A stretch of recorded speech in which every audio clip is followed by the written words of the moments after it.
এখনই তো অ্যাক্সিডেন্ট হয়ে যেত, তারপর দোষটা হইতো আমার। আরে আজও এখনো দাঁড়ায় আছেন কেন, সরেন। সরি। নাম কি? নূপুর। আপনি কোন দিকে যাচ্ছেন? কেন, আপনি কোথায় যাচ্ছেন? রূপগঞ্জে। আপনি চাইলে আমি আপনাকে ড্রপ করে দিতে পারি। আপনাকে ধন্যবাদ বলে ছোট করব, আপনি সত্যি আমার অনেক বড় উপকার করলেন। আচ্ছা, আপনি এখান থেকে তাহলে কোথায় যাবেন? আমার একটা ফ্রেন্ড আসবে।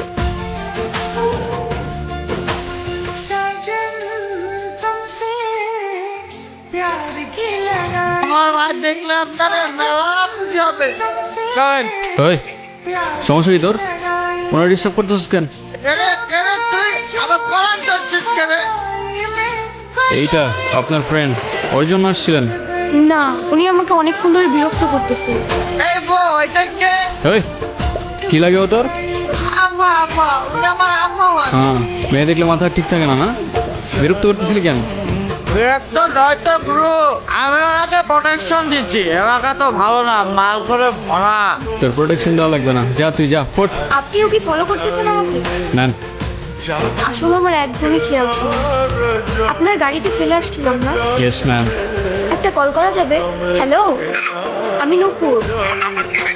বাসায় ফেলে আসছি। আমি তো রূপগঞ্জে। তুমি কোথায়? তোমাকে না কালকে বললাম আমি রূপগঞ্জে আসতেছি। তো আমি এখন একা কি করবো এখানে? আচ্ছা ঠিক আছে, আপনি কি আমাকে একটু শ্যামপুর স্টেশনে পৌঁছে দিতে পারবেন? চলেন, আমাদের জার্নি এখানেই শেষ। আচ্ছা, আপনার বয়ফ্রেন্ড কই? বয়স নেই? আসছে হয়তো। আচ্ছা আপনার ফোনটা একটু দেন তো। কি হয়েছে, তুমি কল ধরতেছো না কেন? আমি স্টেশনে এসে দাঁড়ায় আছি, তুমি কই? কি হয়েছে?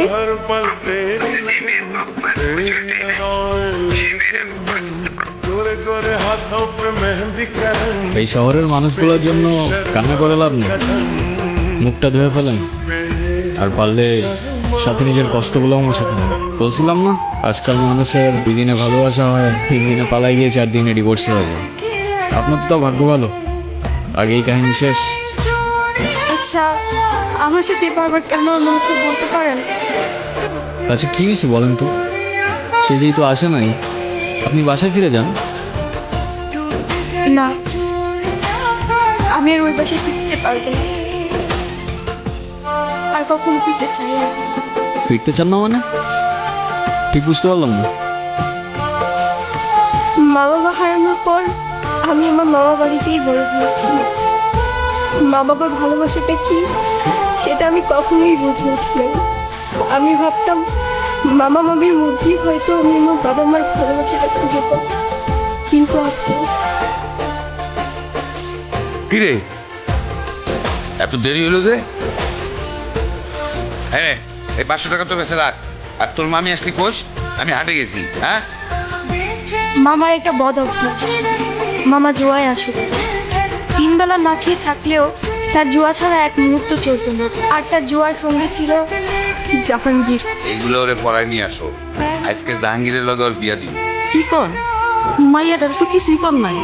কেন ওরে পড়াবো কেন? বেশি কথা বাড়ানো তো। যাও, ওরে রেডি করে নিয়ে আসো, যাও। তোর মামা আমার জীবনটা নষ্ট করছে। এখন তোর জীবনটা নষ্ট করবে। শুনছি 7-8টা বউ আছে, সংসার করতে পারে না। তোরে না একটা পোলায় ভালোবাসে, ওই পোলাটারে কল দে, কল দিয়া পোলাটার সাথে পালায় যা। তোর জীবনটা নষ্ট করিস না। ও নাকি আমাকে অনেক ভালোবাসে, আমার জন্য সব কিছু করতে পারবে। ওর কথাগুলো শুনলে মনে হতো পৃথিবীতে অন্তত কেউ একজন আছে যে আমাকে সত্যিকারের ভালোবাসে। আর যখন কাঁধে দায়িত্বটা পড়লো, সেই ভালোবাসা জানালা দিয়ে পালাই গেল, তাই তো? আমি তোমাকে ভালোবাসি। শুধু এই 3টা শব্দ বলে দিলেই তো আর ভালোবাসা হয়ে যায় না। সারা জীবন পাশে থেকে দায়িত্বটা কাঁধে নিয়ে তারপর ভালোবাসাটা প্রমাণ করতে হয়।